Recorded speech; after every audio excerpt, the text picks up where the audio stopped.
Ciao carissimi e bentornati nel mio canale. Questo video è stato fatto a grande richiesta da un sondaggio che apparirà magicamente qui, che ho fatto sul mio Instagram, e nonostante sia stata l'opzione che è stata meno votata, è quella che attualmente mi posso permettere di realizzare, ossia il What I Eat in a Day, ovvero che cosa mangio durante la giornata. Effettivamente un trend che sta andando tantissimo soprattutto tra i ragazzi. E quindi ho detto, perché non fare anche il mio What I Eat in a Day? E quindi eccovi accontentati! Prima di tutto però una cosa molto importante. Come nel video precedente che vi lascio in descrizione, voglio inserire un avviso importante per quanto riguarda i contenuti di questo video. Durante questa giornata filmerò il mio modo di alimentarmi, ossia il mio personale modo di alimentarmi, che dipende da tantissimi fattori: analisi del sangue, stile di vita e disturbi cronici. E non per ultimo il gusto personale. Il mio modo di alimentarmi è frutto di una collaborazione con una nutrizionista a causa della mia condizione principale, ossia l'insulinoresistenza. Quindi tutto quello che vedrete in questo video è fatto solamente a scopo dimostrativo e personale. Non voglio assolutamente spingere nessuno ad alimentarsi come mi alimento io, quindi mi raccomando, abbiate cura di voi e cercate sempre il modo migliore per stare bene.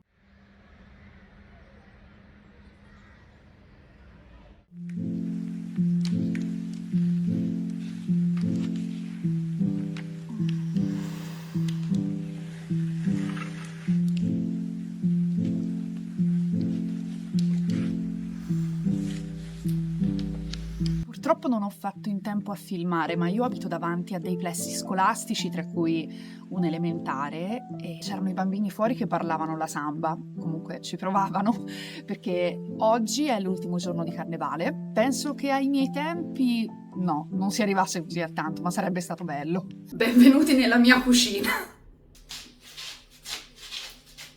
Questo sarà forse il setting principale di questo video, anche perché, insomma, devo far vedere i pasti della giornata.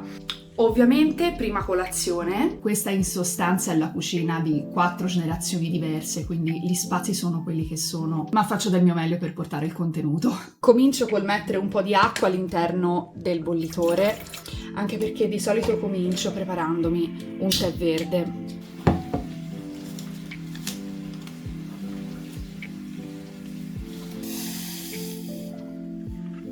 Per quanto riguarda la sostanza, diciamo che mi baso soprattutto su 2 alimenti fondamentali. Il burro d'arachidi, grande scoperta, anche perché sempre collegato alla filmografia americana, sempre pensato che fosse qualcosa di estremamente grasso, e in effetti lo è grasso, ma buono. Il secondo è lo yogurt greco, che uso praticamente come fonte proteica principale del pane a lievitazione naturale, e una marmellata con zuccheri naturali, che è questo qua. Quando sono di corsa infatti tendo proprio a prepararmi questa, anche perché apro 2 o 3 barattoli, spalmo un po' di roba ed effettivamente è già fatta, tutta bella, pronta e completa.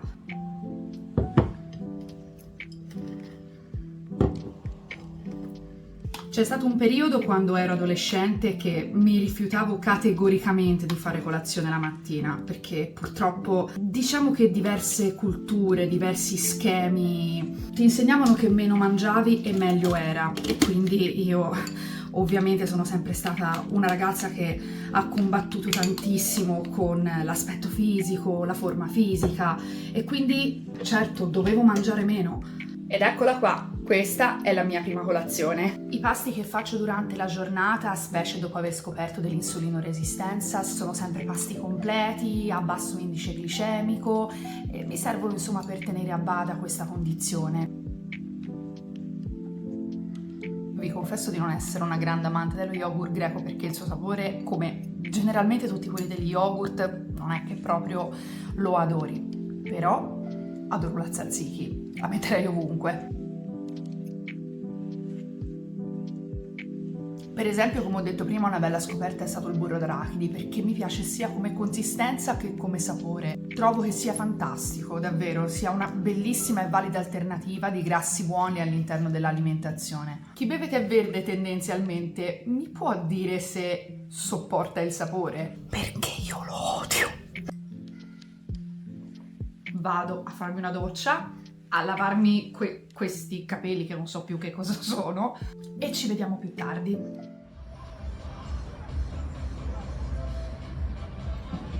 Dopo la doccia, eventuali preparazioni, lo spuntino di metà mattina, stamattina mandorle pelate. Diciamo che tendenzialmente non sono abituata, o meglio non ero abituata a fare lo spuntino di metà mattina, ma a causa dell'insulino resistenza ho dovuto iniziare a prendere l'abitudine, anche perché mi serve per bilanciare gli zuccheri o comunque dare, ecco, uno scalino di parità durante tutta la giornata. Non a caso ho dovuto iniziare a abituarmi a fare lo spuntino sia a metà mattina che a metà pomeriggio, che per me effettivamente è stato un grande sforzo.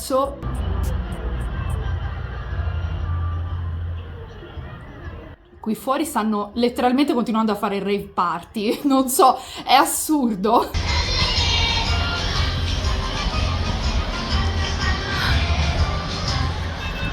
È martedì, qua abbiamo l'ospite d'onore del video, che è la mia nonna, e insieme stiamo andando al mercato della città, perché ogni martedì c'è il mercato e quindi stiamo andando a fare un po' di spesa. Il mercato della mia cittadina è tra l'altro uno dei più grossi delle province qua vicino, perché si estende praticamente per tutto il centro abitato, partendo proprio da una strada, e si estende per un bel po' effettivamente, e ci sono tantissimi banchi, sia di ortofrutta che di beni di prima necessità, abiti, biancheria, e effettivamente nei mesi d'estate è tantissimo frequentato da turisti che vengono da ogni parte, anche effettivamente dall'estero.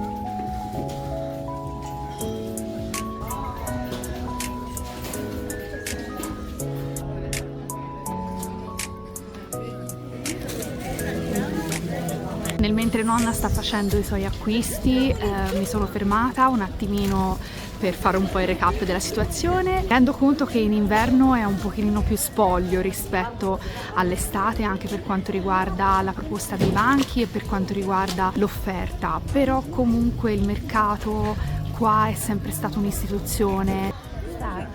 Ma potevi lavorare? Noi anche quando, l'altro martedì, sono venuti. Ci si vede?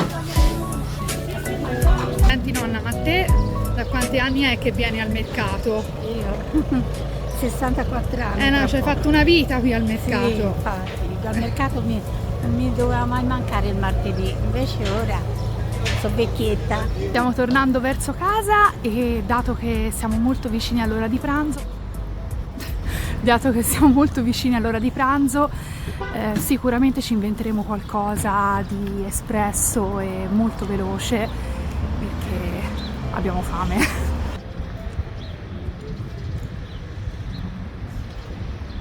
Mentre ci prepariamo per andare a preparare il pranzo, facciamo l'unboxing di quello che abbiamo comprato al mercato.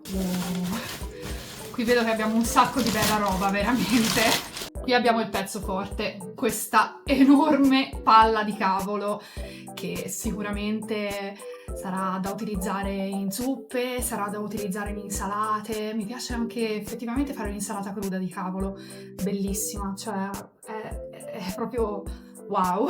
Legumi secchi, in particolare questi sono fagioli cannellini. Nonna molto spesso ci fa le zuppe, vanno ovviamente messi a bagno prima dell'utilizzo. Insalata iceberg, che credo sia uno dei migliori tipi di insalata, sempre fresca, croccante.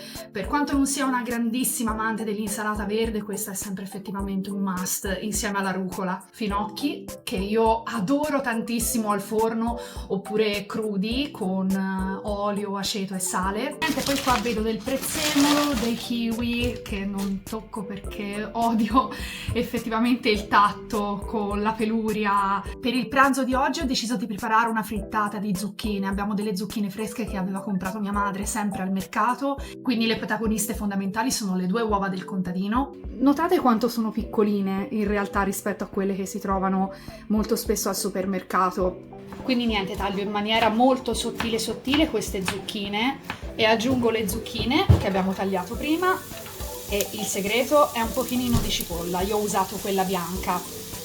Aggiungo un po' di paprika in polvere perché mi piace molto e aggiungo un pizzico di sale e faccio andare tutto insieme. Abbasso leggermente il fornello e copro il tutto con il coperchio per lasciare appassire. Ci vediamo tra un po'. Adesso vado ad aprire le uova e a sbatterle.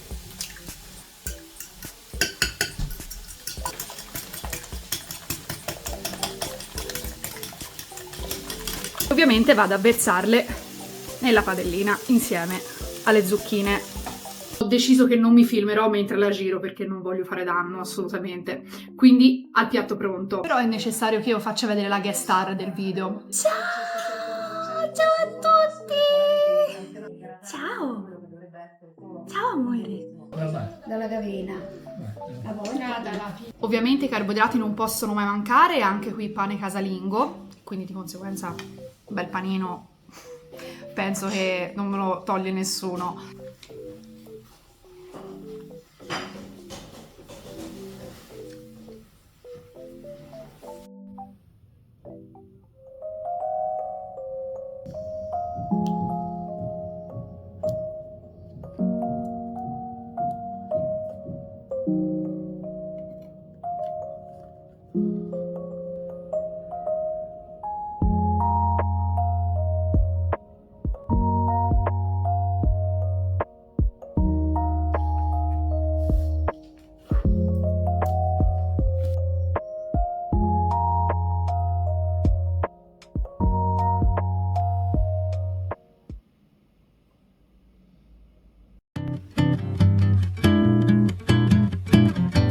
È arrivato il momento dello spuntino del pomeriggio, che per quanto non abbia una grande fame effettivamente, ho deciso di mangiare uno yogurt bianco intero perché non sapevo, ma effettivamente ha il suo perché, che ora non starò qui a spiegare. In più la tisana calda, perché ci si avvicina la sera e ho bisogno di qualcosina di coccoloso effettivamente.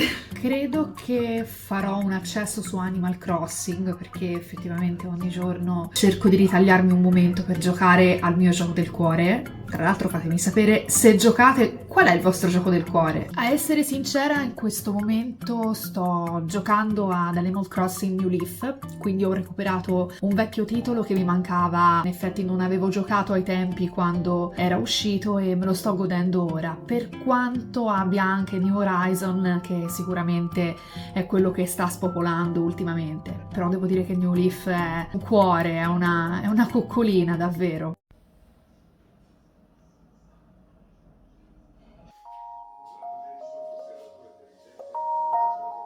Momento della cena, ovviamente la richiesta di qualcosa di un pochino più caldo per scaldare un po' la serata. Ecco perché ho deciso di fare uno dei miei piatti top, che è sia uno dei miei piatti preferiti, che uno dei piatti in cui sono effettivamente un po' master. Ho di nuovo messo a scaldare un pochino d'acqua all'interno del bollitore. Questi invece sono gli ingredienti principali, anche se manca il riso parboiled. Ho deciso di fare una zuppa di zucca e fagioli cannellini insieme a del riso parboiled. Perché il riso parboiled? Bella domanda. Me lo sono chiesto tantissime volte anche io. È una tipologia di riso che mi è stata data quando ho iniziato la mia terapia per l'insulinoresistenza e ho scoperto che i suoi benefici sono dati dal fatto che prima di essere essiccato viene cotto più volte e questo tipo di preparazione, il fatto che venga cotto più e più volte, lo spoglia di gran parte dei suoi zuccheri. Amore!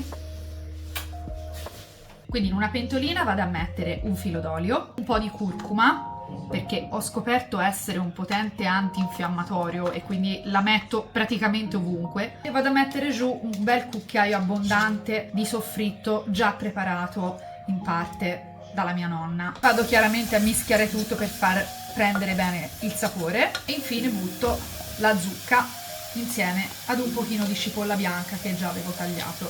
Notare il recipiente di recupero, viene su un odore spettacolare. Intanto vado a buttare un po' d'acqua fino a coprire il tutto, copro col coperchio e abbasso un attimino giusto per lasciare stufare un po'. Matteo adora tantissimo questa ricetta, probabilmente colpa mia. L'adoro talmente tanto che lui mi ha soprannominata Zucchetta e lo usa al posto di amore, al posto di tesoro. Io sono la sua Zucchetta e l'amo talmente tanto, ormai è diventata leggenda questa cosa, che anche sua madre molto spesso, se sa che sono a cena da lei, prepara il riso con la zucca. Vado ad aggiungere parte dei fagioli. Dopo averla resa praticamente una crema, vado a buttare il riso e i restanti fagioli che avevo tenuto a parte per far sì che venga tutto cotto insieme. Il riso parboiled non è il tipo di riso più adatto per i risotti, per questo non verrà qualcosa di mantecato, però fa la sua parte. Il segreto è comunque girare costantemente per far sì che non attacchi sul fondo. Ed eccola qui, è bellissima! Spolveratina di parmigiano e siamo pronti.